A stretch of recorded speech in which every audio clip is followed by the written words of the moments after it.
Ricardo e Helena Garcia estavam rindo baixinho. Eles estavam sentados logo do outro lado do corredor, murmurando algo para o advogado deles. Eles irradiavam confiança e felicidade. Dava quase para ver o brilho de ganância nos olhos deles. A fortuna de 30 milhões de reais já gasta em suas imaginações. Eles acreditavam que isso seria moleza. Para eles, eu não era ninguém. Apenas uma estranha gananciosa entre eles e uma vida de luxo. Eu era apenas um obstáculo. Eu levei a mão à cabeça e ajustei a touca de lã azul.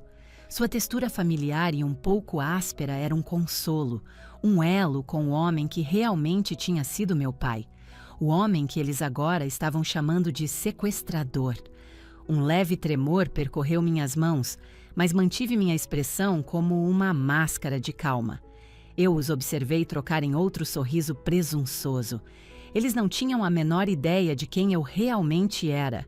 Não podiam saber que a garotinha que eles descartaram em um terminal de aeroporto 30 anos atrás estava agora sentada a menos de 2 metros de distância. Um silêncio profundo caiu sobre a sala do tribunal. As grandes e imponentes portas de madeira se abriram. O oficial de justiça se levantou, sua voz ecoando no silêncio. Todos de pé, ele ordenou. Está aberta a sessão. A meritíssima juíza Alexandra Cavalcante preside este julgamento. Ricardo e Helena pararam de rir. O sangue fugiu de seus rostos em um instante. Seus olhos saltaram do banco vazio da juíza para mim, observando enquanto eu me levantava. Eles tinham vindo aqui esperando que um estranho decidisse o destino deles. O que eles encontraram foi a própria filha. Antes de entrarmos no cerne disso, por favor, reserve um momento para curtir este vídeo, se inscrever no canal e me contar nos comentários de onde você está assistindo.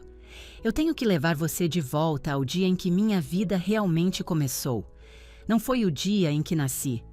Foi o dia em que fiz 5 anos e eu estava de pé no carpete gasto e padronizado do Aeroporto Internacional de Guarulhos. Lembro-me da viagem de carro até lá com uma clareza perfeita e assustadora. É engraçado as coisas que a mente de uma criança guarda. Não sei dizer o que comi no café da manhã naquela manhã, mas ainda sinto o cheiro do interior daquele carro. Era uma mistura azeda de café velho e um aromatizante de cereja barato, um odor que fazia meu estômago revirar.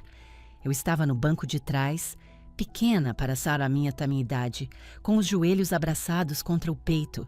Eu usava meus tênis favoritos, aqueles com pequenos foguetes prateados nos bicos. Eu adorava aqueles sapatos. Eles me faziam sentir como se pudesse voar para longe. Meus pais, Ricardo e Helena, estavam na frente. Eles estavam em silêncio. Isso era incomum. Normalmente, o carro era preenchido pelo som de suas discussões. Eles brigavam pelo aluguel, brigavam sobre de quem era a vez de cuidar de mim. Brigavam por cada pequena coisa, mas naquela manhã específica, o carro estava cheio de um silêncio espesso e sufocante. Parecia o ar pesado e carregado logo antes de uma tempestade violenta. Eu olhei pela janela para o céu cinzento e sombrio. São Paulo estava fria naquele dia, o vento chicoteando as árvores sem piedade. Eu queria perguntar para onde estávamos indo. Não tínhamos malas, apenas 2 grandes sacos de lona amassados e minha pequena mochila rosa. Mas eu conhecia as regras. A regra fundamental no meu mundo era simples.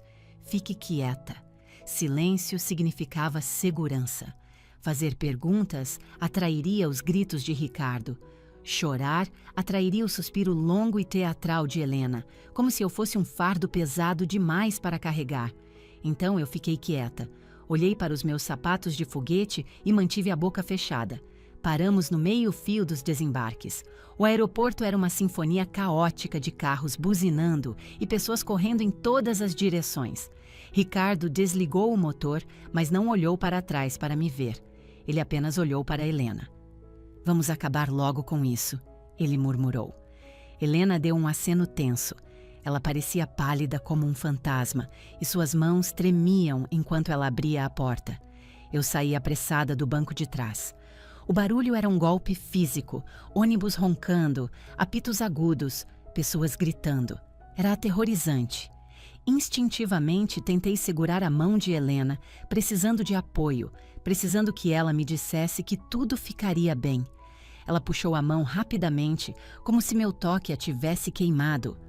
"Pegue sua mochila, Alexandra", ela disse, sua voz afiada como vidro. "E não demore." Coloquei minha mochila rosa nos ombros. Ela continha um livro de colorir e uma caixinha com 3 giz de cera. Isso era tudo aí o que eu possuía. Entramos no terminal. Era cavernoso, com um teto que parecia alcançar os céus e luzes, que lançavam um brilho amarelo e severo. O número de pessoas era estonteante. Eu tive que quase correr para acompanhar as passadas longas e apressadas de Ricardo. Ele se movia com um propósito, como um homem fugindo de um incêndio. Caminhamos profundamente para dentro do aeroporto, passando por todos os balcões de check-in e filas de segurança. Isso foi em 1994, quando você ainda podia caminhar até os portões de embarque sem uma passagem. Finalmente paramos em uma área de espera perto de uma janela enorme, com vista para a pista. Ricardo soltou os 2 sacos de lona com um baque surdo. Ele limpou uma gota de suor da testa. "Aqui", ele disse. "Sente-se." Eu me empoleirei em um dos sacos. A alça de plástico rígido machucava a parte de trás da minha perna, mas não me atrevi a reclamar. Helena estava examinando a área, com os olhos arregalados e nervosos, constantemente olhando por cima do ombro. "Alexandra?", Ricardo disse, seu olhar finalmente caindo sobre mim. Seus olhos eram frios, da cor de uma poça congelada. "Precisamos ir falar com um homem sobre nossas passagens. Você fica bem aqui. Vigie esses sacos." "Tudo bem", eu sussurrei. "Não se mexa", Helena acrescentou, seus olhos finalmente encontrando os meus. Procurei em seu rosto um lampejo de amor, um indício de tristeza. Não havia nada. Tudo o que encontrei foi alívio. Essa é a imagem que ficou gravada na minha memória. Ela não estava triste por me deixar. Ela parecia alguém que tinha acabado de largar um peso impossivelmente pesado. Ela parecia livre. "Voltaremos logo", Ricardo disse. "Conte até 1000. Estaremos de volta antes mesmo de você terminar." "Tudo bem, papai", eu disse. Eles se viraram e foram embora. Eles se moveram rapidamente, suas formas diminuindo enquanto se misturavam ao rio de viajantes. Eles nunca olharam para trás, nem uma única vez. Eu os assisti partir. Vi o casaco verde de Helena desaparecer. Observei a nuca de Ricardo até que ele fosse apenas mais um rosto na multidão. Comecei a contar. 1, 2, 3. Eu contava devagar, meticulosamente. Queria fazer perfeitamente. Pensei que se eu fosse uma boa menina e contasse direitinho, talvez eles voltassem com um agrado para mim, como um pão de queijo quentinho. 55, 56, 57. Estranhos passavam apressados, suas malas de rodinhas fazendo um clique-claque rítmico no chão polido. Alguns olhavam para mim, mas a maioria nem me via. Eu era apenas parte do cenário, uma criança esperando pelos pais. 100.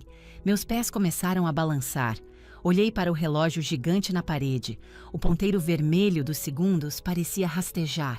200. Meu estômago roncou. Eu estava ficando com fome. Desejei ter pensado em pedir algo para comer. O cheiro doce de café e pão na chapa vinha de uma lanchonete próxima, fazendo minha boca encher de água. Eu disse a mim mesma para ser paciente. Ricardo traria comida quando voltasse. Ele tinha que trazer. 300. O perfil da multidão começou a mudar. A pressa da manhã estava diminuindo e o terminal ficou um pouco mais silencioso. Um nó frio de medo começou a se formar no meu peito. 400. Deslizei para fora do saco de lona e me levantei, esticando o pescoço para olhar na direção em que eles tinham ido. Procurei por um casaco verde, pela figura alta de Ricardo. Vi um mar de estranhos, mas não eles. 450. Minha voz era um sussurro trêmulo agora, enquanto eu continuava a contagem. Lágrimas começaram a queimar no fundo dos meus olhos. Eu as pisquei com força. Seja uma menina grande, eu me repreendi. Meninas grandes não choram. Se você chorar, eles vão ficar bravos. 999. Fiz uma pausa, prendendo a respiração, meu coração batendo forte nos ouvidos. Esperei. 1000. Examinei a área desesperadamente. Ninguém veio. Continuei contando. 1100. Depois, 1200.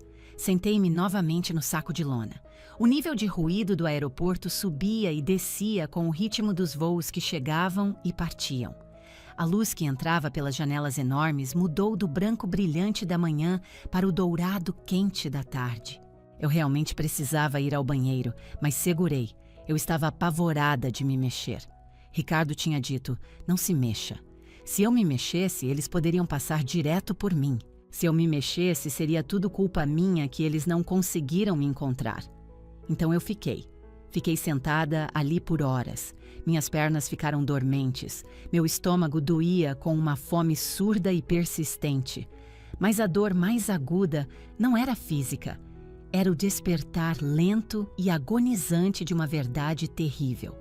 Mesmo aos 5 anos de idade, uma parte de mim estava começando a entender. Eu repassava os rostos deles, as ações deles. Vi o ritmo frenético de Ricardo, vi a maneira como Helena recuou do meu toque. Eles não tinham me esquecido.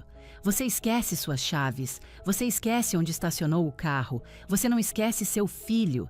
Eles tinham me deixado. Puxei os joelhos até o queixo, envolvendo as canelas com os braços, tornando-me o menor possível. Desejei poder simplesmente desaparecer. Eu me sentia como a coisa mais insignificante naquele espaço enorme e ecoante. Eu era lixo. Eu era algo que eles tinham jogado fora porque não queriam ter o custo de me levar com eles. As lágrimas vieram então. Chorei sem emitir som. Um rio silencioso e quente escorrendo pelas minhas bochechas e pingando nos meus tênis de foguete. Não sei quanto tempo passou. Pareceu uma eternidade. O sol começou a se pôr e as luzes do aeroporto se acenderam, parecendo mais brilhantes e mais frias do que antes. As sombras ficaram longas e distorcidas no carpete. As pessoas ainda passavam correndo, cada uma presa em sua própria bolha de propósito. Para elas, eu era invisível. Ou talvez elas me vissem e escolhessem não ver. Uma criança chorando em um aeroporto é apenas parte do ruído de fundo. Mas havia um homem. Eu o notei porque ele não estava se movendo. Todos os outros eram um borrão de movimento frenético, mas ele estava imóvel. Ele estava sentado em um banco em frente ao meu, com um livro aberto no colo. Mas não estava lendo, ele estava me observando. Um novo solavanco de medo percorreu meu corpo. Ricardo sempre me avisava sobre estranhos, dizia que eram perigosos. Esfreguei o rosto com a manga do meu suéter e tentei parecer corajosa, como se meus pais estivessem logo ali na esquina. O homem se levantou. Ele era alto e magro, vestindo um terno cinza um pouco amassado. Ele tinha olhos gentis por trás de um par de óculos. Ele não caminhava rápido como Ricardo. Seus passos eram lentos, deliberados, como se estivesse se aproximando de um animal assustado. Ele parou a alguns metros de distância, cuidadoso para não me encurralar. Então ele se ajoelhou em um joelho, ficando na minha altura. "Oi", ele disse. Sua voz era suave e profunda, um murmúrio gentil. Eu não respondi. Apenas apertei os lábios em uma linha fina. "Meu nome é Arthur", ele continuou. "Estou sentado ali faz algumas horas, esperando por um voo atrasado, e estive observando você." Apertei as alças da minha mochila rosa ainda mais forte. "Você é uma espera muito paciente", ele disse com um pequeno sorriso. "Você não se moveu nem 1 centímetro." Dei um pequeno aceno. "Eu tenho que esperar", eu sussurrei. "Por quem você está esperando?" Arthur perguntou gentilmente. "Pela minha mamãe e pelo meu papai." O olhar de Arthur varreu o terminal. Seu rosto se obscureceu com uma tristeza, a qual eu não estava acostumada. Não era a tristeza zangada e ressentida que eu via nos meus pais. Era uma tristeza pesada e dolorosa. "Qual é o seu nome?" ele perguntou. "Alexandra." Ele repetiu suavemente. "Alexandra. É um nome lindo. Para onde seus pais foram, Alexandra?" "Comprar as passagens", eu recitei. Eles disseram para contar até 1000. Arthur olhou para o relógio e depois voltou para mim. Ele respirou fundo e devagar. "E você terminou de contar?" "Faz muito tempo", eu disse, minha voz falhando. Uma nova lágrima traçou um caminho pela minha bochecha. Arthur se aproximou um pouco mais. Ele enfiou a mão no bolso do paletó e tirou um lenço branco e limpo. Ele o estendeu para mim. "Alexandra", ele disse, "sua voz muito séria agora. Eu preciso te dizer uma coisa, e preciso que você seja muito corajosa." Peguei o lenço. Ele cheirava pela limpeza como hortelã. "Eu não acho que eles foram comprar passagens", Arthur disse suavemente. "Eles foram, sim", eu insisti, minha voz subindo de tom. "O papai disse que sim." Arthur balançou a cabeça lentamente. "Eu os vi partir, Alexandra. Eu os vi caminhar direto para as portas de saída. Eles pegaram um táxi faz muito, muito tempo." As palavras pareceram um soco no meu estômago. "Não", eu disse. "Não, eles vão voltar." Arthur olhou diretamente nos meus olhos. Ele não estava mentindo. Todos os adultos na minha vida mentiam para mim. Eles diziam, "Isso não vai doer ou vamos ver." Mas os olhos de Arthur continham apenas a verdade. "Eles não vão voltar, querida", ele disse. As palavras pairaram no ar entre nós, terríveis e definitivas, mas eram verdadeiras. Eu sabia que eram verdadeiras porque podia sentir isso no fundo dos meus ossos. Comecei a soluçar então, não o choro silencioso de antes, mas um lamento alto e dilacerante. A represa tinha quebrado. Chorei pelos pais que não me queriam, pelos tênis de foguete que não puderam me tornar especial o suficiente para ser mantida. Arthur não me mandou calar a boca nem me disse para fazer silêncio. Ele se aproximou e sentou no chão bem ao meu lado. Ele não tentou me abraçar imediatamente para não me assustar mais. Ele apenas ficou ali, criando uma parede sólida e protetora entre mim e o resto do mundo indiferente. "Eu não vou te deixar", ele disse. "Vou perder o meu voo e vou ficar bem aqui com você até resolvermos isso." Ele ficou. Ele permaneceu ali. Eventualmente, um segurança se aproximou, seu rádio estalando. "Ei, de quem é essa criança?" O guarda perguntou, olhando para Arthur com desconfiança. Arthur se levantou. Ele pareceu crescer, ficar mais forte. "Ela foi abandonada", Arthur afirmou, sua voz agora dura como aço. "Os pais dela a deixaram aqui horas atrás. Preciso que você chame a polícia e preciso que traga uma assistente social para cá imediatamente." O guarda pareceu pego de surpresa. "Você é o pai?" "Não", Arthur disse com firmeza. "Sou apenas a pessoa que não vai deixá-la sozinha." As horas seguintes foram um borrão confuso de uniformes e perguntas intermináveis. Policiais vieram. Perguntaram meu nome, meu endereço. Eu recitei perfeitamente, exatamente como me ensinaram. Rua das Palmeiras, 421. Eles abriram os sacos de lona que meus pais deixaram. Ambos estavam vazios, recheados com maços de jornal velho para dar peso. Aquele foi o momento em que a verdadeira e calculada crueldade de tudo aquilo me atingiu. Não foi um erro. Não foi uma decisão de última hora. Eles tinham preparado malas vazias. Eles tinham planejado isso. Tinham planejado me enganar. Sentei-me em uma cadeira de plástico duro na delegacia do aeroporto, tremendo de frio, exaustão e um vazio profundo na alma.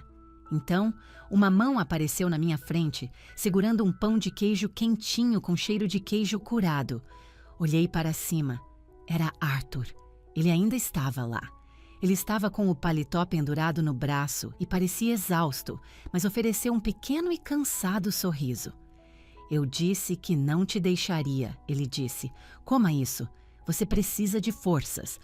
Peguei o pão de queijo e mordi. Estava quente e macio e tinha gosto de segurança. O Dr. Arthur Cavalcante era um completo estranho. Ele não precisava se envolver. Poderia simplesmente ter embarcado em seu avião e voltado para sua vida confortável e tranquila. Poderia ter fingido que não viu uma garotinha chorando em cima de um saco de lona, mas ele ficou. Mais tarde, naquela noite, uma mulher do conselho tutelar chegou. Ela era profissional e eficiente, toda focada em sua prancheta, pronta para me processar no sistema de acolhimento. Arthur discutiu com eles no corredor. Eu podia ouvir sua voz elevada. Eu quero saber para onde ela vai, ele exigiu. Quero poder visitá-la. Sou médico, um cidadão respeitável. Vocês não vão simplesmente deixá-la sumir no sistema. Antes de me levarem, ele voltou para se despedir. Ele se ajoelhou novamente. Alexandra, ele disse, isso não é o fim. É um começo terrível, mas não é o fim. Você vai ficar bem? Você vai voltar? Perguntei, minha voz tremendo, apavorada de que ele fosse igual ao Ricardo. Eu prometo, Arthur disse, e eu nunca quebro uma promessa. Ele cumpriu essa promessa. Ele me visitava no abrigo toda semana. Trazia livros e giz de cera novos. Ele lutou contra os tribunais e a burocracia interminável. Como um homem solteiro naqueles dias, adotar uma menina era uma batalha árdua. Eles tornaram tudo incrivelmente difícil para ele. Mas ele foi implacável. Ele foi teimoso. Ele foi o meu porto seguro. 2 anos depois, saí de um fórum segurando a mão dele. Meu nome legal era Alexandra Cavalcante. Eu não era mais a menina deixada para trás em um aeroporto. Eu era a menina que foi escolhida. Arthur salvou minha vida. Não apenas me dando comida e um lar, mas me contando a verdade naquele dia. Ele me ensinou que a verdade pode doer, mas as mentiras podem destruir. A mentira dos meus pais de que eles voltariam teria me mantido esperando naquele saco de lona para sempre. A verdade de Arthur, por mais dolorosa que fosse, me libertou. E agora, 30 anos depois, encarando Ricardo e Helena neste tribunal, eu me lembrava daquela lição. Lembrava-me dos sacos de lona vazios. Lembrava-me do gosto daquele pão de queijo.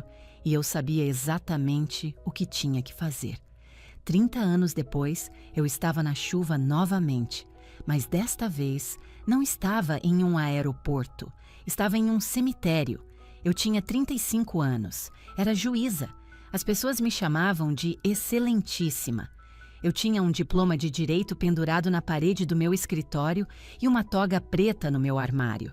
Mas ali, parada ao lado da cova aberta, eu me sentia como aquela menina de 5 anos, tudo de novo.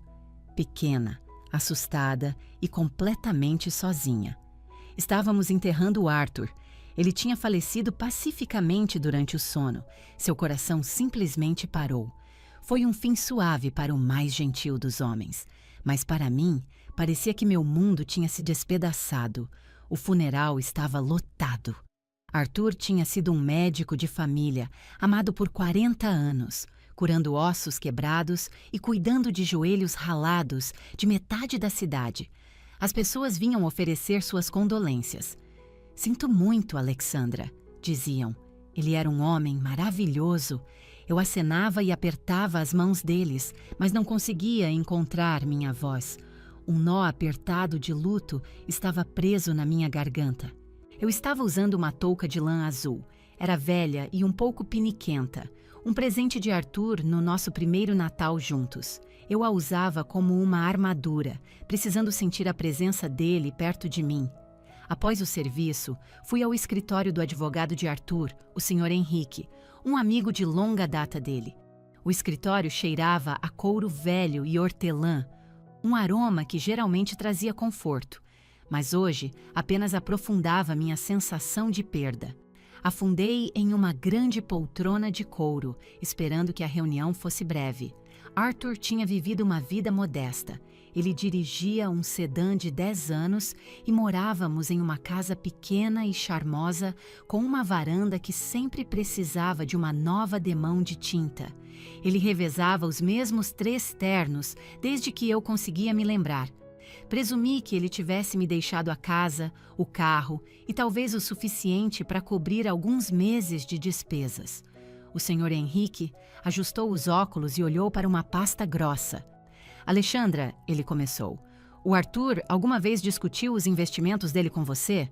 Não, eu disse. Ele nunca se importou muito com dinheiro. A paixão dele era ajudar as pessoas. O Sr. Henrique ofereceu um sorriso triste e pequeno. Isso ele certamente fez, mas ele também era excepcionalmente astuto. E ele se preocupava com você, Alê. Ele queria garantir que você estivesse sempre segura. Ele virou uma página. Nos anos 90, o Arthur investiu um pouco de dinheiro em algumas pequenas empresas de tecnologia. Empresas desconhecidas que lidavam com componentes de computador, softwares antigos, coisas em que ninguém estava prestando atenção. Eu apenas olhei para ele, confusa. Tudo bem. Bem, Alexandra, essas empresas se tornaram muito, muito grandes.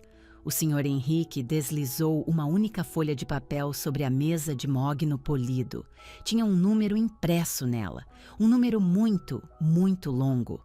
O valor total do espólio, após o pagamento de todos os impostos, é de 30 milhões de reais. O ar saiu dos meus pulmões.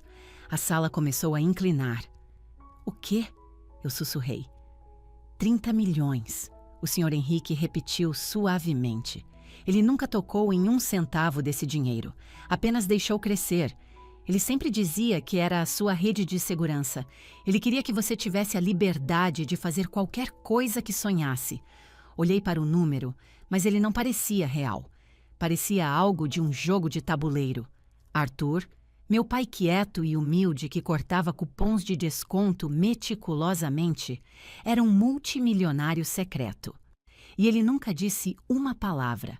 Ele apenas guardou tudo para mim. Lágrimas brotaram nos meus olhos.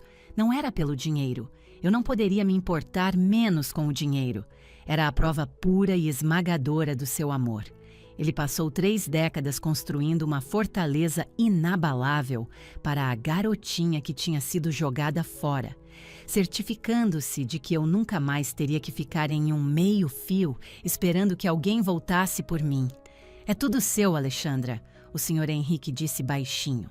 A casa, as contas, tudo.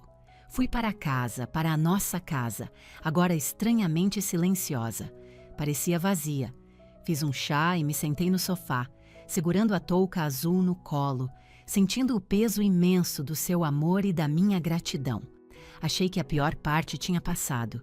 Achei que o luto era a única batalha que me restava lutar. Eu estava profundamente enganada. Levou exatamente 48 horas. 2 dias após o funeral, minha campainha tocou.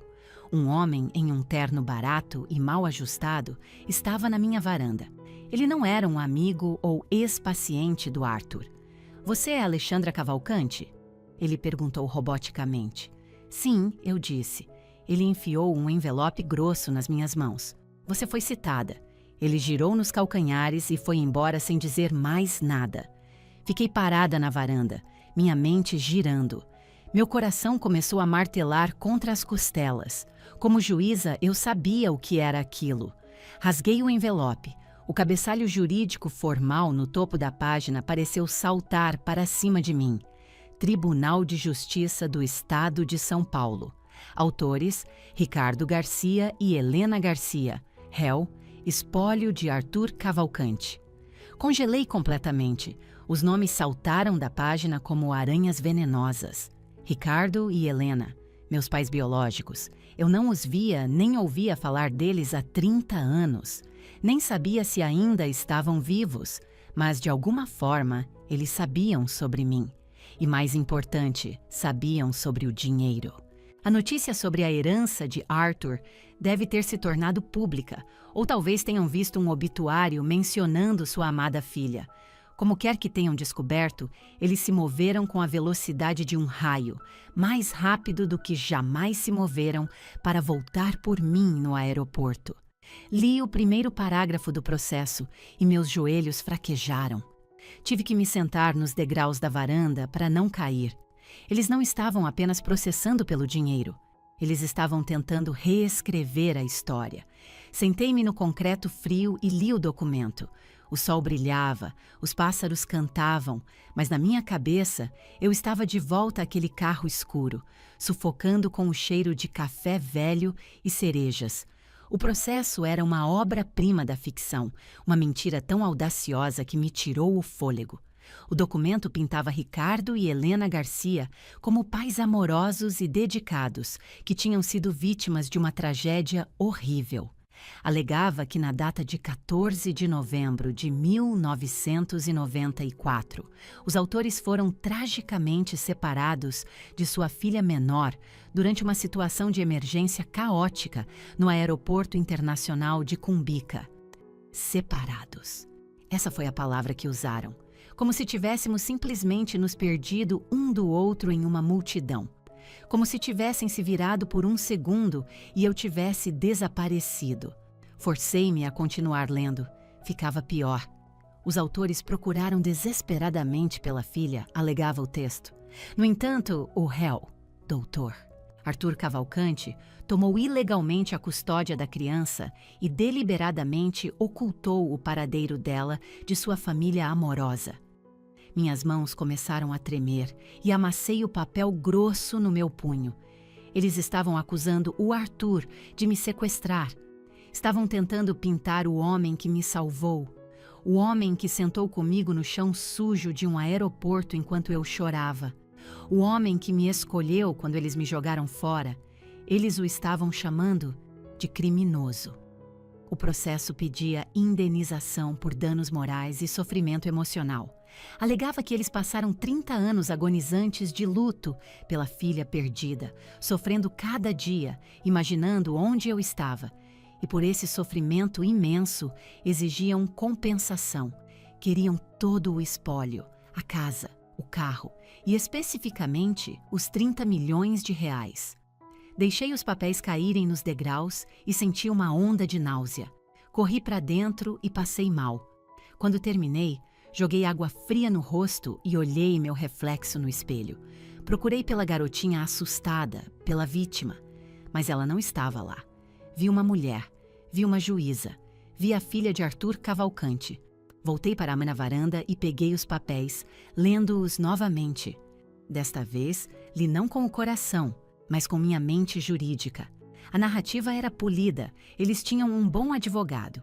A história foi projetada para comover um júri. Pais pobres e em luto perdem a filha em um aeroporto movimentado. Um médico rico e solitário a leva.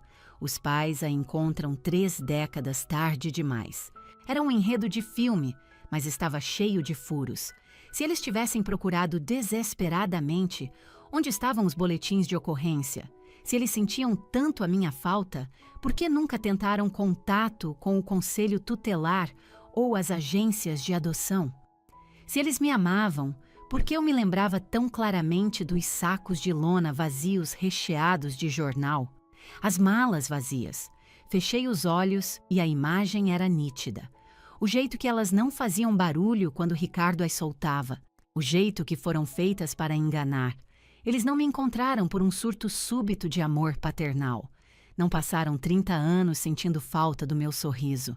Eles sentiram o cheiro do dinheiro. Isso era ganância pura e predatória. Eles estavam dispostos a caluniar a memória de um homem morto para conseguirem o que queriam. Estavam dispostos a reabrir todas as minhas velhas feridas apenas para financiar seu estilo de vida. Isso não era apenas uma traição contra mim. Era uma profanação da memória de Arthur. Estavam transformando o maior ato de bondade dele em um crime hediondo. Fui para cima à cozinha e fiz uma cafeteira de café forte. Sentei-me na pequena mesa onde Arthur e eu tomávamos café da manhã todas as manhãs. Coloquei as mãos espalmadas sobre a madeira familiar. Uma parte de mim considerou fazer um acordo. Eu poderia oferecer a eles 5 milhões, dizer para pegarem o dinheiro e sumirem da minha vida para sempre. Seria mais fácil, mais silencioso. Manteria o bom nome de Arthur fora das fofocas. Mas então pensei nos meus tênis de foguete. Pensei na garotinha contando até 1000, sua esperança morrendo lentamente a cada número. Se eu pagasse, estaria validando a mentira deles. Se eu pagasse, estaria deixando que vencessem, estaria deixando que me vendessem tudo de novo. Não, eu me levantei. A cozinha estava silenciosa, mas uma tempestade rugia na minha cabeça. Eu não tinha mais 5 anos. Não era indefesa. Eu conhecia a lei. Sabia como lutar. Eles queriam uma batalha judicial. Queriam ficar diante de um juiz e tecer sua teia de mentiras. Pois bem, peguei meu telefone. Não liguei para o Sr. Henrique. Ele era um advogado de sucessões gentil, mas eu não precisava de gentileza. Precisava de um tubarão. Disquei o número de um antigo amigo da faculdade de Direito. Juliano era implacável, caro e desprezava mentirosos mais do que qualquer pessoa que eu conhecia. Juliano, eu disse quando ele atendeu. É a Alê. Oi, juíza. Ele disse, seu tom suavizando. Soube do Arthur. Sinto muito, de verdade. Obrigada, eu disse, minha voz firme e fria. Mas não preciso de simpatia agora. Preciso contratar você. O que está acontecendo? Meus pais biológicos acabaram de processar o espólio do Arthur por sequestro. Eu disse secamente. Houve um momento de silêncio atordoado do outro lado. Você está brincando. Não estou. Eles querem tudo. O dinheiro, a casa, a reputação dele. Querem destruí-lo por um pagamento. Certo, Juliano disse, e pude ouvir o clique do seu teclado. Qual é a estratégia? Olhei pela janela para o jardim que Arthur tinha cuidado com tanto carinho. Eu quero destruí-los, eu disse. Não quero apenas vencer, Juliano. Quero expô-los pelo que são. Quero que o mundo inteiro saiba o que fizeram comigo em 1994. Quero que você desenterre cada segredo sujo do passado deles. Isso pode ficar feio, Alê, Juliano alertou. Tribunal de família é um banho de sangue. Eu sei, eu disse. Conto com isso. Desliguei o telefone. Uma estranha sensação de calma se estabelecendo sobre mim. O luto ainda estava lá, uma pedra pesada no meu peito, mas agora estava envolto em uma camada de aço frio. Eles achavam que estavam processando uma filha em luto. Achavam que estavam enfrentando uma vítima. Tinham esquecido um detalhe crucial. Eu era a menina que sobreviveu. E agora eu tinha o dinheiro. Tinha os recursos. E ia usar cada centavo que Arthur me deixou para garantir que eles nunca mais pudessem ferir ninguém. Fui até minha mesa e peguei um bloco jurídico novo. No topo, escrevi um nome. Estevão Vaz. Ele era o melhor contador forense do estado. Se Ricardo e Helena Garcia tivessem segredos, Estevão os encontraria. Eu estava oficialmente entrando em guerra. Sentei-me na minha sala de jantar com Estevão Vaz. A mesa era um mar de documentos, xícaras de café vazias e laptops zumbindo.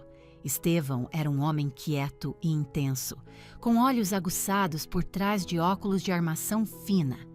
Ele não perdia tempo com amenidades. Olhava para números da mesma forma que um cirurgião olha para uma ferida aberta, com foco absoluto e inabalável. Preciso saber tudo, eu disse a ele. Todo o histórico financeiro deles. Todos os lugares onde moraram. Cada processo em que já estiveram envolvidos. Tudo. Estevão apenas assentiu. Se existe no papel ou em uma pegada digital, eu vou encontrar. Ele trabalhou por 3 dias seguidos, acampado na minha sala de jantar do amanhecer até muito depois do anoitecer. Eu ouvia rajadas de digitação rápida, depois longos silêncios, depois o murmúrio baixo de sua voz ao telefone, falando em uma linguagem de códigos e cifras. Tentei manter uma aparência de normalidade, indo trabalhar, vestindo minha toga e sentando no banco para julgar a vida de outras pessoas. Mas minha mente estava sempre em casa, com Estevão, enquanto ele peneirava a sujeira do passado dos meus pais biológicos. No 4º dia, voltei do fórum para uma casa silenciosa. Estevão estava de pé na cozinha, sem digitar. Estava encostado no balcão, segurando uma pasta fina. Ele parecia pálido. Eu sabia que Estevão já tinha visto o pior da ganância humana. Ele já tinha desmascarado golpistas e exposto fraudes corporativas massivas. Pouca coisa o chocava, mas hoje ele parecia genuinamente perturbado. "O que foi?" perguntei, meu coração começando a bater forte enquanto eu deixava minhas chaves de lado. "Sente-se, Alexandra", ele disse. Eu me sentei. "É ruim?" "Não é o que estávamos esperando", ele disse, sua voz sombria. "Investiguei as finanças deles, como você pediu. Estão na miséria, afogados em dívidas, a maioria de jogos de azar, cassinos em Punta del Este, Las Vegas. Devem uma fortuna." "Eu imaginei", eu disse. "É por isso que estão atrás do dinheiro do Arthur." "Sim", Estevão disse. "Mas essa não é a história toda. Fui mais longe no passado. Você disse que eles te abandonaram em 1994. Então comecei a investigar 1995. Ele deslizou a pasta pela mesa. Era uma cópia de um antigo processo judicial. "Encontrei uma ação", Estevão disse, registrada em março de 1995. Olhei para a capa. Autores: Ricardo Garcia e Helena Garcia. Réu: Transnacional Linhas Aéreas. Franzi a testa. "Eles processaram a companhia aérea?" "Leia", Estevão insistiu. Abri o arquivo. Minha respiração travou na garganta. O processo alegava que a companhia aérea era responsável pelo meu desaparecimento. Afirmava que os funcionários da empresa tinham sido negligentes, que meus pais tinham me confiado a um agente de portão que então me perdeu. "Isso é mentira", eu sussurrei. "Eles me deixaram na área de espera. Nunca falaram com agente nenhum." "Continue lendo", Estevão disse. O processo era por morte presumida e danos. Parei de ler, olhando para o Estevão. "Morte presumida?" "Eles não conseguiram te encontrar", Estevão explicou. "Ou pelo menos alegaram que não conseguiram. Então argumentaram que você deve ter sido sequestrada e provavelmente morta como resultado da falta de segurança da companhia aérea. Eles processaram por danos morais e materiais." Folheei as páginas com os dedos dormentes até encontrar o acordo judicial. A companhia aérea, claramente querendo evitar a publicidade de um julgamento envolvendo uma criança desaparecida, estava ansiosa para fazer aquilo sumir. Eles fizeram um acordo. O número estava bem ali, em preto e branco: R$500 mil. Eles receberam, eu disse, minha voz plana, desprovida de qualquer emoção. "Eles receberam R$500 mil", Estevão corrigiu. Em valores de 1995, logo após o Plano Real, isso era uma quantia enorme de dinheiro. O suficiente para comprar uma casa, investir, começar uma vida nova. "O que fizeram com o dinheiro?" perguntei, embora já soubesse a resposta. "Perderam tudo no jogo", Estevão confirmou. "Rastreie os fundos. Tudo sumiu em 2 anos. Cassinos, carros de luxo, viagens caras." Olhei para a parede, sem ver nada. Eles não apenas me abandonaram por egoísmo ou porque eu era um fardo. Isso foi frio, foi calculado, foi um plano. Deixar a criança para trás, esperar alguns meses, alegar que ela se perdeu e então processar a corporação cheia de dinheiro. Eu não era a filha deles. Eu era uma oportunidade de negócio. Eu era um bilhete de loteria premiado. "Tem mais uma coisa", Estevão disse, sua voz hesitante. "Para garantir aquele acordo, eles tiveram que encerrar o caso legalmente." "O que você quer dizer?" Estevão tirou da pasta uma única folha de papel. Era a fotocópia de um documento autenticado em cartório. A companhia aérea não pagaria a menos que os pais concordassem legalmente que você tinha partido para sempre. Não podiam arriscar uma criança reaparecendo subitamente anos depois. Precisavam de um atestado de óbito ou, no mínimo, uma declaração judicial de morte presumida. Olhei para o papel na mão dele. Eu não queria tocá-lo. Parecia radioativo. Peguei o documento de Estevão. Minha mão tremia tanto que o papel estalava. Era uma declaração juramentada. A data no topo era 12 de agosto de 1995. Dizia: "Nós, Ricardo Garcia e Helena Garcia, em pleno gozo de nossas faculdades mentais, reconhecemos por meio desta que nossa filha menor, Alexandra Garcia, nascida em 4 de abril de 1989, está desaparecida por um período de 12 meses. Li o parágrafo seguinte, minha visão embaçando. Apesar de buscas exaustivas pelas autoridades policiais e nossos próprios investigadores particulares, nenhum vestígio da criança foi encontrado. Aceitamos, por meio desta, as conclusões da investigação de que a criança é presumida morta. Presumida morta. E então veio o golpe final, a linha que despedaçou algo profundo dentro de mim, que eu nem sabia que ainda estava intacto. Concordamos em isentar a Transnacional Linhas Aéreas de toda e qualquer responsabilidade futura relativa à morte de Alexandra Garcia. No final da página estavam 2 assinaturas, Ricardo Garcia, Helena Garcia. As assinaturas eram grandes e confiantes. Eles tinham assinado a minha sentença de morte. Eu estava sentada ali na minha própria cozinha, uma mulher viva, respirando, mas de acordo com aquele pedaço de papel, eu estava morta. Eles sabiam que eu não estava morta. Ou, no mínimo, sabiam que não tinham me visto morrer. Tinham me deixado em um banco. Pelo que sabiam, eu poderia ter sido adotada ou estar vagando pelas ruas sozinha. Mas não se importavam. Para colocar as mãos naquele cheque de R$500 mil, tiveram que me declarar morta. E assim o fizeram. Eles tinham me vendido. Não era mais uma metáfora. Foi uma transação literal. Eu era uma bagagem perdida, pela qual eles tinham feito uma reclamação de seguro. Uma criança, 5 anos, pouco uso. Valor, R$500 mil. Eles me trocaram por dinheiro, eu disse, as palavras como cinzas na minha boca. Estevão assentiu, seu próprio rosto tenso de raiva. É fraude, Alê. Fraude massiva.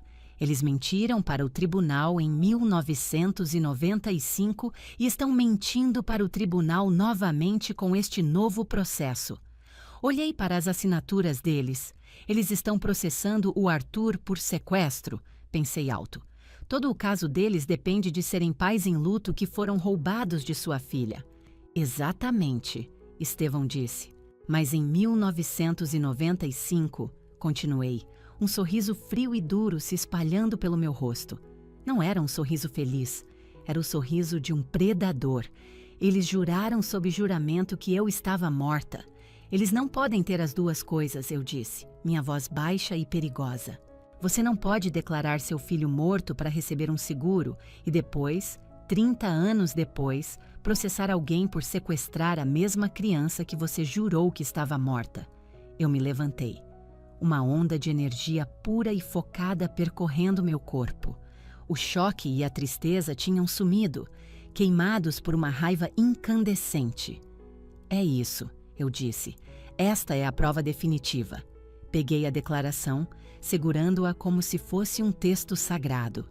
Eles acham que sou uma vítima. Acham que ainda sou aquela garotinha assustada no banco, esperando que eles voltem. Caminhei até a janela. A chuva tinha parado e o céu estava começando a clarear. Estevão, eu disse, faça cópias disso, 10 cópias. Escaneie. Salve em 3 unidades diferentes. Já fiz, ele disse. Ótimo. Peguei meu telefone e liguei para o Juliano. Juliano, eu disse, sob nenhuma circunstância você deve oferecer um acordo a eles. Nem um centavo. Alê, tem certeza? Ele perguntou. Um julgamento é sempre um risco. Eu tenho algo, eu disse. O Estevão encontrou algo. Acabou, Juliano. Eles só não sabem disso ainda. O que você encontrou? Encontrei o recibo, eu disse. Encontrei o recibo de quando eles me venderam. Desliguei o telefone e olhei para a declaração uma última vez. Presumida morta, sussurrei para mim mesma. Eu não estava morta. Estava muito viva e estava prestes a me tornar o pior pesadelo deles. Eu não ia apenas ganhar um processo. Ele garantir que quando Ricardo e Helena Garcia saíssem daquele tribunal, todos no mundo soubessem exatamente quem eles eram. Eles queriam uma reunião de família? Queriam ver a filha deles novamente? Ótimo. estavam prestes a ter o desejo realizado, e ela ia reduzir o mundo deles a cinzas com um único pedaço de papel. O julgamento começou em uma terça-feira. A sala do tribunal era formal e fria, cheirando a cera de assoalho e madeira velha e pesada. Sentei-me na mesa da defesa ao lado de Juliano, vestida com meu terno preto mais elegante. Eu tinha deixado minha toga de juíza deliberadamente em casa. Hoje, eu não era a excelentíssima, eu era a ré. Do outro lado do corredor, Ricardo e Helena estavam entregando uma performance digna de cinema. Helena, em um vestido azul modesto, segurava um lenço, limpando os olhos secos sempre que achava que o júri estava olhando. Ricardo sentava-se com os ombros curvados e a cabeça baixa, a própria imagem de um homem destruído. Eles eram convincentes. Se eu não soubesse a verdade, talvez até sentisse uma pontada de simpatia. O advogado deles, um homem bombástico chamado Dr. Figueiredo, lançou-se em sua declaração de abertura. Ele apontou um dedo dramático na minha direção. Esta mulher, ele trovejou, é a beneficiária de um crime terrível. O Dr. Arthur Cavalcante, um homem que ela chamava de pai, roubou uma criança. Ele privou esses pais amorosos de sua preciosa filha, roubou deles 30 anos de memórias e agora eles buscam justiça. Mantive meu rosto imóvel como granito. Não recuei, não fiz careta. Deixei que tecessem suas mentiras. Ricardo foi o primeiro a depor e ele realmente conseguiu produzir lágrimas de verdade. Nós procuramos em todos os lugares, ele soluçou. Chamamos a polícia. Caminhamos pelas ruas de São Paulo por semanas, colando cartazes da nossa pequena Alê. Nunca, jamais, paramos de procurar. No meu bloco jurídico, escrevi uma única palavra: mentiroso. Helena foi a próxima, e sua atuação foi ainda mais teatral. Eu mantive o quarto dela exatamente como ela o deixou. Ela disse ao júri, sua voz carregada de falsa emoção. Comprava um presente de aniversário para ela todos os anos.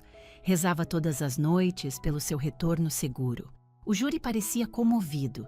Eles estavam acenando, vendo dois pais de coração partido.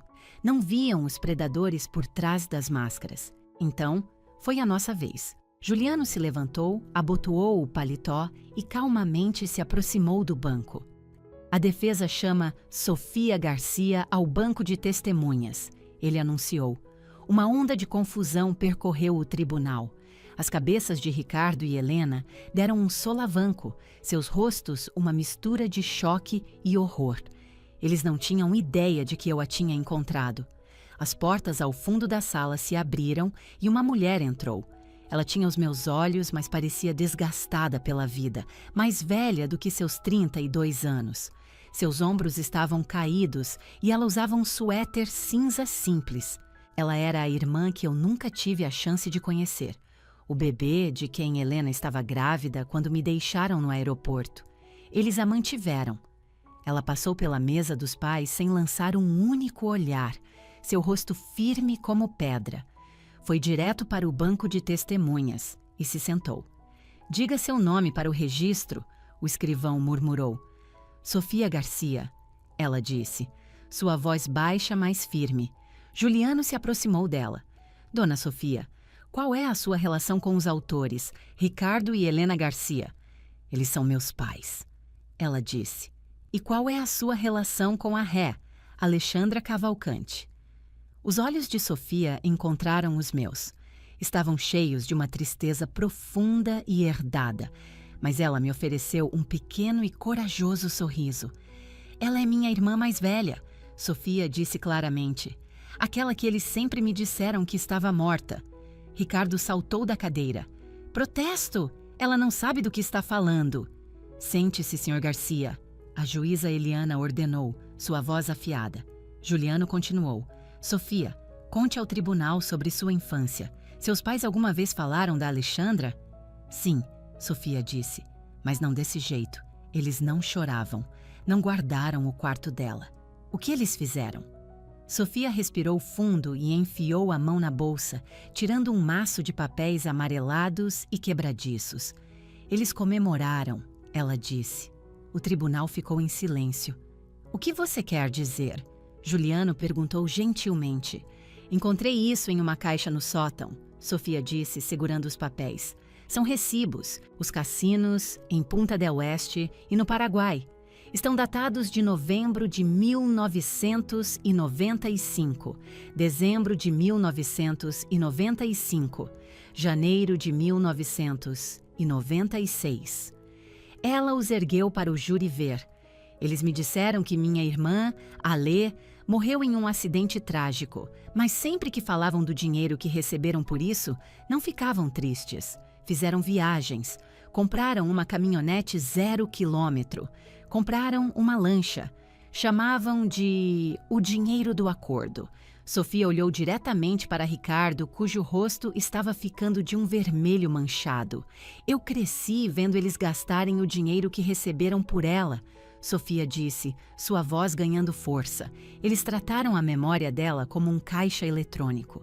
E quando o dinheiro finalmente acabou, tudo o que faziam era brigar. Eles me culpavam, diziam que eu era cara demais. Diziam, pelo menos a Alexandra pagou pelo próprio sustento. Suspiros ecoaram do júri.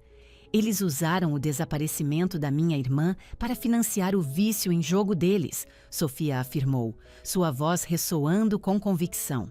Eles não a procuraram. Eles a trocaram por dinheiro. Helena estava balançando a cabeça freneticamente. Ela está mentindo, essa ingrata. Eu também tenho os diários, Sofia interrompeu, sua voz fria. Os diários da minha mãe.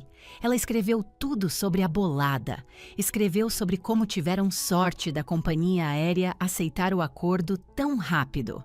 Juliano pegou os diários e os incluiu como prova. Sem mais perguntas, ele disse.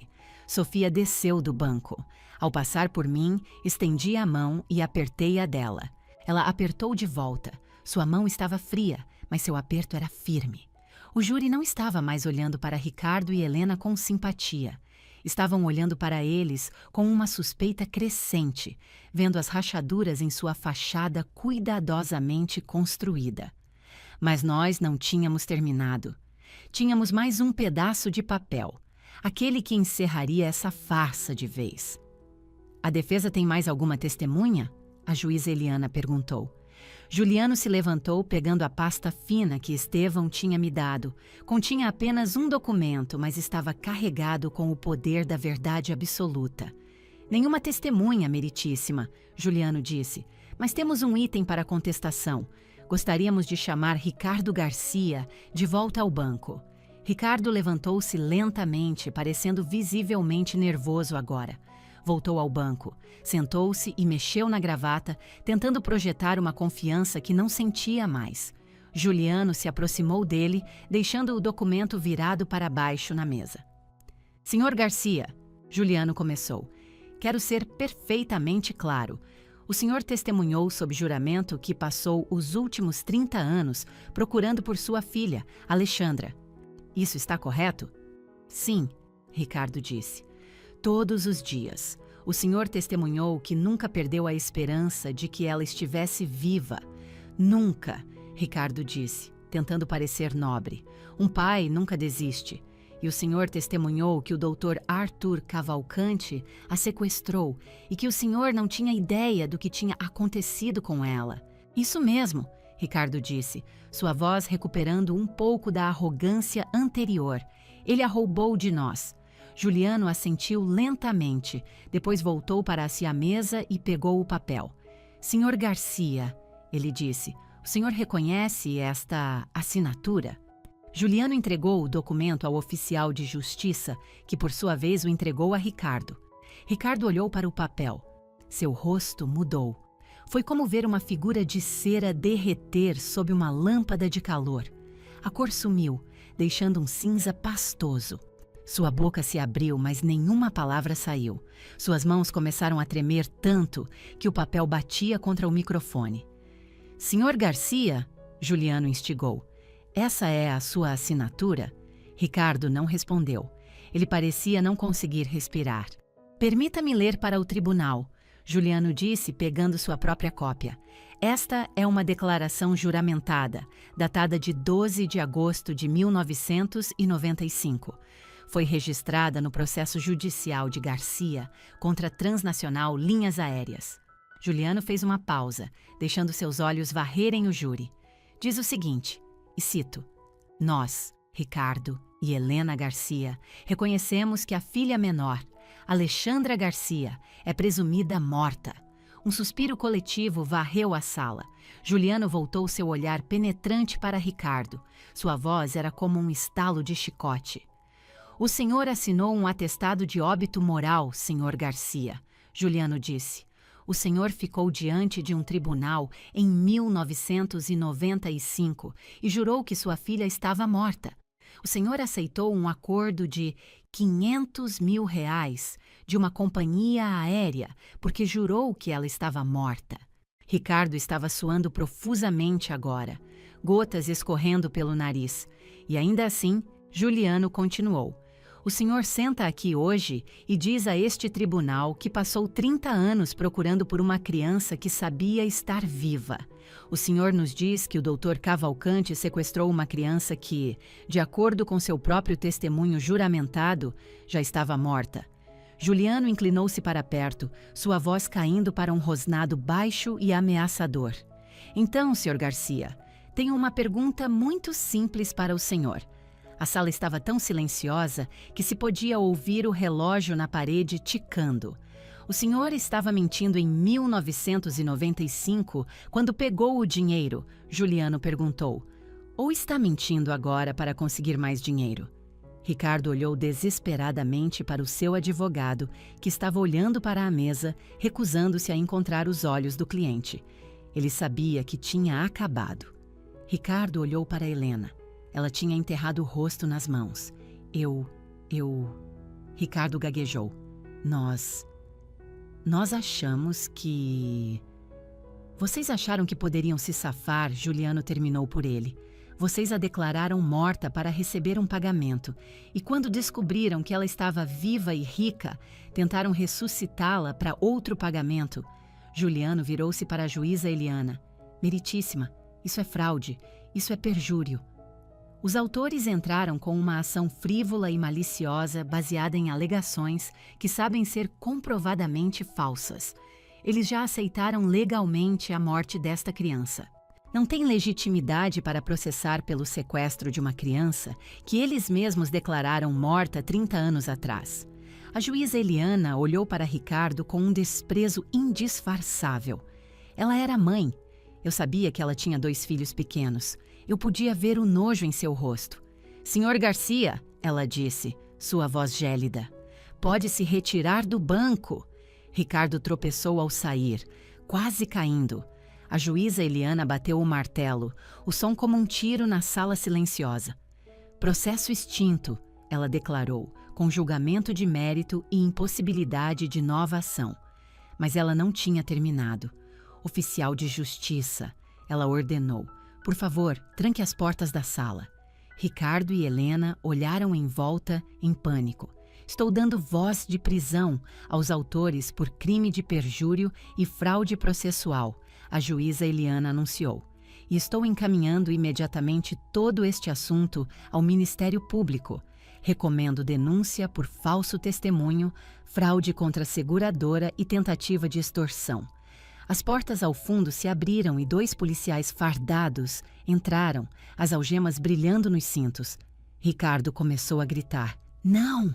Foi um mal-entendido. Nós não queríamos dizer isso!" Helena começou a gritar, apontando para ele. "Ele me obrigou! Foi tudo ideia dele." Eles se voltaram um contra o outro em um instante. O casal amoroso e em luto tinha sumido, substituído por 2 ratos encurralados. Eu me levantei e observei. Os policiais seguraram os braços de Ricardo e prenderam as algemas em seus pulsos. Depois, algemaram Helena. Enquanto eram levados pela mesa da defesa, os olhos selvagens de Ricardo se cruzaram com os meus. "Alê!" ele gritou, sua voz rouca de desespero. Alê, por favor, somos seus pais, ajude-nos. Olhei-o diretamente nos olhos. Não senti medo, não senti tristeza. Senti leveza. Inclinei-me para a frente e falei baixinho, mas no silêncio absoluto da sala, minha voz ecoou. Vocês não têm uma filha chamada Alexandra, eu disse. Vocês assinaram um pedaço de papel que diz que ela morreu em 1995. O rosto de Ricardo murchou. Vocês não me perderam, eu sussurrei. Vocês me venderam. Os policiais os arrastaram para fora. As portas pesadas se fecharam e o silêncio retornou. Mas desta vez, não era o silêncio solitário de uma criança abandonada esperando em um aeroporto.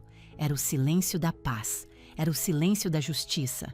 Juliano fechou sua pasta e me deu um sorriso raro e genuíno. Acabou, Alê, ele disse. Sim, respondi, respirando fundo. Finalmente acabou. As semanas seguintes ao julgamento foram um turbilhão de manchetes. Os jornais fizeram a festa com o caso do abandono em Cumbica, estampando os rostos de Ricardo e Helena na primeira página. Eles não pareciam mais pais em luto, pareciam o que eram, criminosos comuns. O Ministério Público agiu rápido. Com a declaração juramentada como prova irrefutável, o caso estava ganho. Eles foram condenados por perjúrio e fraude. Perderam tudo. O banco tomou a casa deles e seus supostos amigos desapareceram. Foram para a prisão, não por uma vida inteira, mas tempo suficiente para entenderem que algumas dívidas não podem ser pagas com dinheiro. Suas vidas foram arruinadas. Mas, na verdade, não perdi muito tempo pensando neles. Eles eram o passado. Eu estava focada no futuro. Encontrei-me novamente no escritório do Sr. Henrique, o cheque de 30 milhões de reais sobre a mesa dele. É muito dinheiro, Alexandra, ele disse. Você poderia se aposentar, viajar o mundo. Vou abrir uma fundação, eu disse, empurrando o cheque de volta para ele. Quero doar tudo. O Sr. Henrique deixou a caneta cair. Tudo? Tudo, confirmei. Chamei de Projeto Âncora. As pessoas me perguntavam sobre o nome. Por que âncora? Questionavam. E eu dizia a verdade. Porque quando você é uma criança no sistema, sente que está à deriva. Você precisa de uma âncora. Usamos o dinheiro para criar centros para adolescentes que estavam saindo do sistema de acolhimento ao completarem 18 anos. Neste país, quando um jovem completa 18, o apoio simplesmente para. Eles recebem um saco de lixo com seus pertences e são empurrados para o mundo sem ter para onde ir. Arthur tinha me salvado desse destino. Agora, Mian, eu poderia fazer o mesmo por outros. Construímos complexos residenciais, financiamos bolsas de estudo, contratamos orientadores de carreira e mentores. Nunca esquecerei o dia em que abrimos nosso primeiro centro em São Paulo. Uma menina entrou, não tinha mais que 18 anos. Tinha o cabelo roxo espetado e um olhar desafiador, um olhar que eu conhecia muito bem. Ela carregava um saco de lixo preto. Toda a sua vida em um saco. Parecia pronta para uma briga, pronta para ser decepcionada novamente.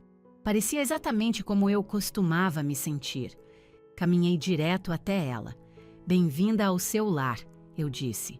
Ela me olhou com suspeita. Eu não tenho dinheiro para o aluguel. Você não precisa de dinheiro aqui, eu disse gentilmente. Tudo o que precisa é de uma promessa de se esforçar e nos deixar ajudar. Vi a tensão nos ombros dela relaxar. Vi o alívio lavar seu rosto. Foi a melhor sensação do mundo. Melhor do que ganhar qualquer processo. Melhor do que qualquer quantia de dinheiro. Mas a melhor coisa que surgiu de todo aquele ano não foi a fundação. Foi a Sofia. Tínhamos 30 anos de vida para recuperar. Não foi sempre fácil. Éramos estranhas ligadas pelo sangue, irmãs criadas em 2 universos completamente diferentes, eu com um santo, ela com os monstros que nos criaram. Começamos com um café todo domingo. No início, a conversa era travada. Falávamos sobre o tempo, sobre o trabalho dela como enfermeira pediátrica, um fato que me fazia sorrir. Ela tinha o espírito do Arthur, embora nunca o tivesse conhecido. Em uma tarde chuvosa de novembro, cerca de 3 meses após o julgamento, estávamos sentadas em um pequeno café com vista para o Rio Pinheiros. Sofia olhou para a touca de lã azul que eu estava usando. "Você usa essa touca todo dia?" ela perguntou. "Quase todo dia", admiti. "Foi o primeiro presente que o Arthur me deu." "Parece quentinha", ela disse baixinho. Tirei a touca e a dobrei cuidadosamente. Estendi a mão sobre a mesa e a entreguei para ela. "Aqui", eu disse. Os olhos de Sofia se arregalaram. "Não, Alê, eu não posso. Essa é a sua armadura. Eu não preciso mais de armadura", eu disse, e sabia que era verdade. "Estou segura agora. Fique com ela. É um presente de irmã mais velha." Sofia pegou a touca, suas mãos tremendo levemente. Ela a enrolou no pescoço como um cachecol, enterrando o rosto na lã macia. "Tem cheiro de hortelã", ela sussurrou. "Esse é o cheiro da segurança", eu disse. Ficamos ali sentadas por um longo tempo, sem falar, apenas vendo a chuva cair nas ruas da cidade. Durante a maior parte da minha vida, o silêncio tinha sido algo aterrorizante. Silêncio era estar sozinha no aeroporto. Silêncio era o som de ninguém vindo te buscar. Silêncio era prender a respiração, tentando ser invisível para não levar bronca. Mas este silêncio era diferente, era quente, confortável. Era a compreensão silenciosa entre duas pessoas que finalmente tinham se encontrado. Olhei para minha irmã. Olhei para a chuva. Pensei no Arthur. Ele estava certo todos aqueles anos atrás. Eles nunca voltaram, mas ele voltou. E porque ele voltou, eu estava aqui. Tomei um gole do meu café. Estava quente e doce. Eu não era mais a menina em cima do saco de lona. Não era a vítima no tribunal. Eu era Alexandra Cavalcante. Eu era uma juíza. Era uma irmã. Era a filha de Arthur Cavalcante. E finalmente, pela primeira vez em 30 anos, eu estava livre. Fim da história.